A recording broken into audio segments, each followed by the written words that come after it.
Assembly extends resumption date by 1 week over Workers' Day ceremony. Osun State Governor Ademola Adeleke condemns alleged burning of Ilesha High Court 2 building, describes it as an attack on judiciary. On the foreign scene, Pope Francis, the first Latin American leader of the Roman Catholic Church, dies on Easter Monday at the age of 88. Good evening, this is News at 7 on Western Spring Television. My name is Okbayamuni. Amid renewed attacks and mounting death tolls, the Christians in Plateau State on Monday staged a peace walk in protest against incessant killings ravaging communities in the state. The peace walk under the joint leadership of the Church Denominational Leaders Forum and the Christian Association of Nigeria Plateau State Chapter was also a tribute to the victims and the cry for justice. The participants marched through the streets to register their anguish and frustration over the rising insecurity in the north-central region. The procession showed a crowd of concerned residents with banners calling for peace and action. According to the organizers, the protest was a direct response to the continuous and bloody assaults on Plateau communities, especially those killed in recent attacks on Rui, Oti, and Zike in Bokos and Basa local government areas. Plateau and neighboring Benue State have been gripped by a fresh wave of violence in recent weeks, largely blamed on bandits. The April 2025 attacks in Bokos and Basa claimed over 100 lives, marking one of the deadliest incidents since the Christmas Eve massacre in 2023, which left about 150 people dead in Bokos alone.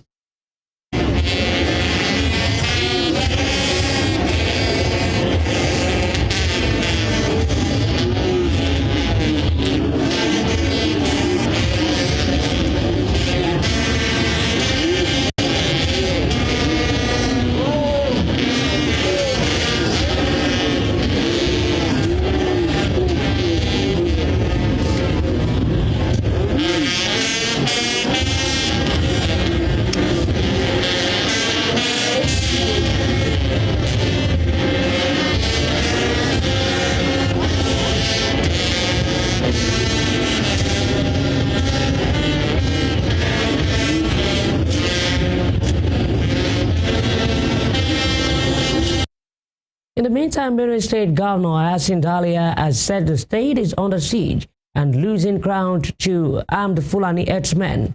He urged the people to notify security agencies of suspicious movements in the state. While addressing the congregation after a mass at the Chapel of Grace Government House, Makurdi, Governor Alia said the people should be vigilant, report any suspicious move to security agencies.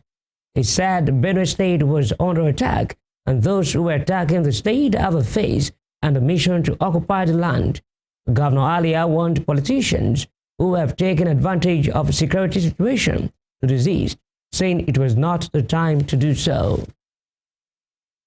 Moving on, Clerk of the National Assembly, Kamoru Ogulano, says both chambers of the legislature have extended their resumption date by 1 week.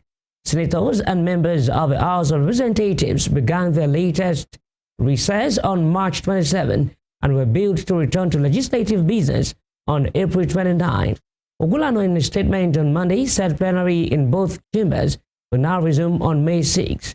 According to the clerk, the earlier resumption date has been shelved to allow lawmakers participate in the Workers' Day ceremony and attend to constituency matters. Leader of the Senate, Okpeyemi Bamidele, in his Easter message on Sunday, said the National Assembly is developing legal frameworks to establish state police as part of efforts to address insecurity in the country. The presidency has said that Pastor Tunde Bakari's critique of President Bola Tinubu's administration was quite objective. Pastor Bakari, who is the overseer of a Citadel Global Community Church in a State of the Nation broadcast in Lagos on Sunday, asked President Tinubu to listen to advice and stop playing God.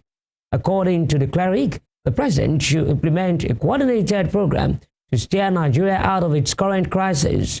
Pastor Bakari's sermon came following an uptick in killings and abductions in parts of the country, with Plateau and Plateau State the hardest hit. Reacting to the cleric's message, the special advisor to President Bola Tinubu on policy communication, Daniel Bwala, said Pastor Bakari gave his general opinion about decisions of the government while applauding and criticizing the actions. Pastor Bakari added that the cleric offered suggestions on ways to move the country forward.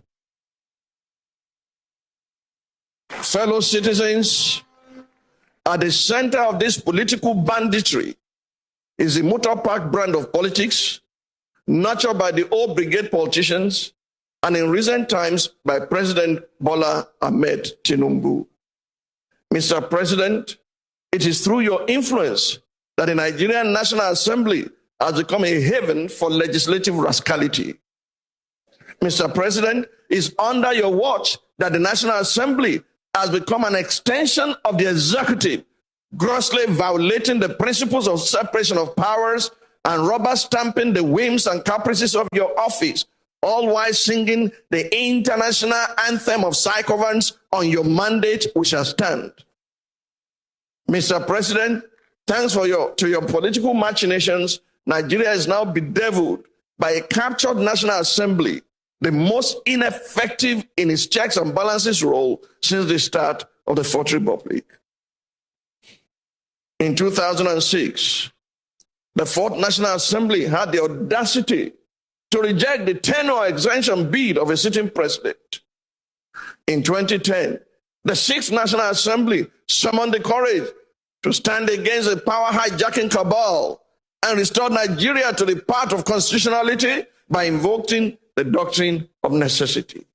In 2011, the House of Representatives of the Seventh National Assembly had the courage to elect its leaders, as did the Senate of the Eighth National Assembly in 2015, defying executive interference. This National Assembly, the 10th, has by its unconstitutional endorsement of the president's abuse of powers proven to be the most spineless in our recent history.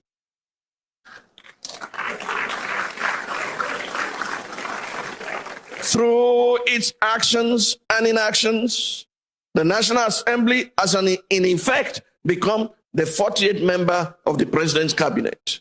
Why? Human rights lawyer and senior advocate of Nigeria, Femi Falana, has fired back at the Minister of the Federal Capital Territory, Nyesom Wike, over accusations that it misrepresented a Supreme Court ruling on the defection crisis rocking the Rivers State House of Assembly.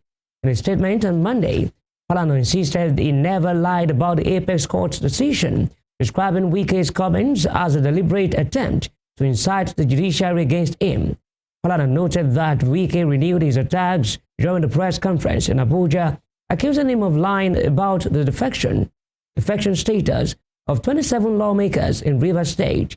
Wike had accused the Sun of misinformation regarding the alleged defection of the 27 Rivers lawmakers. The minister further claimed that such misinformation from respected legal figures could destabilize the state and cause political unrest. However, Falana maintained that his commentary was a factual and constitutional analysis of the situation. Here in Osun State, Governor Ademola Adeleke has condemned the alleged burning of Ilesha High Court 2 building by yet-to-be-identified criminals, describing the arson as an unjustifiable attack on the state judiciary.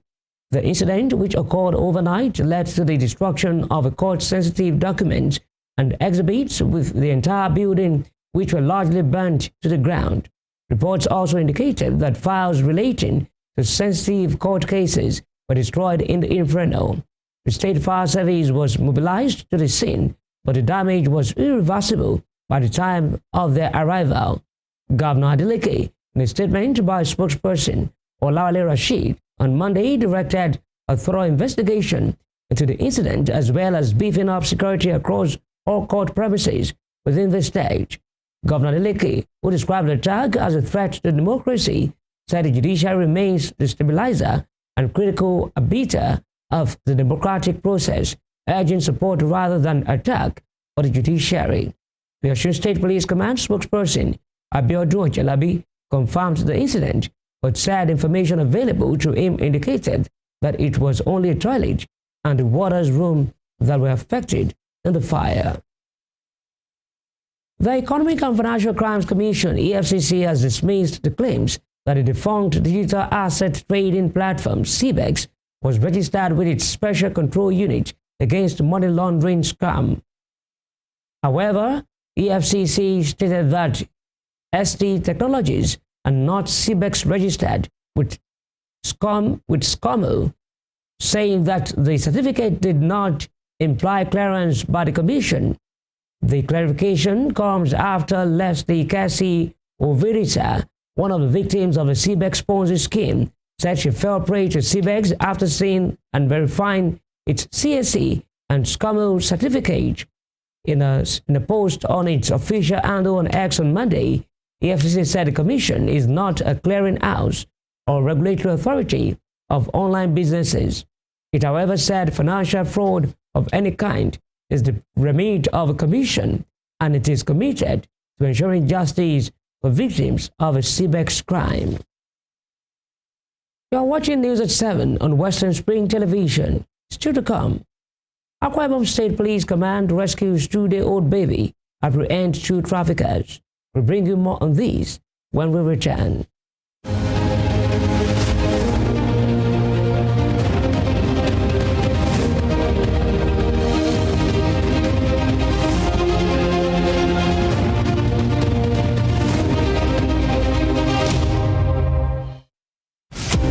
Again, protests against incessant killings ravaging communities in the state. National Assembly extends resumption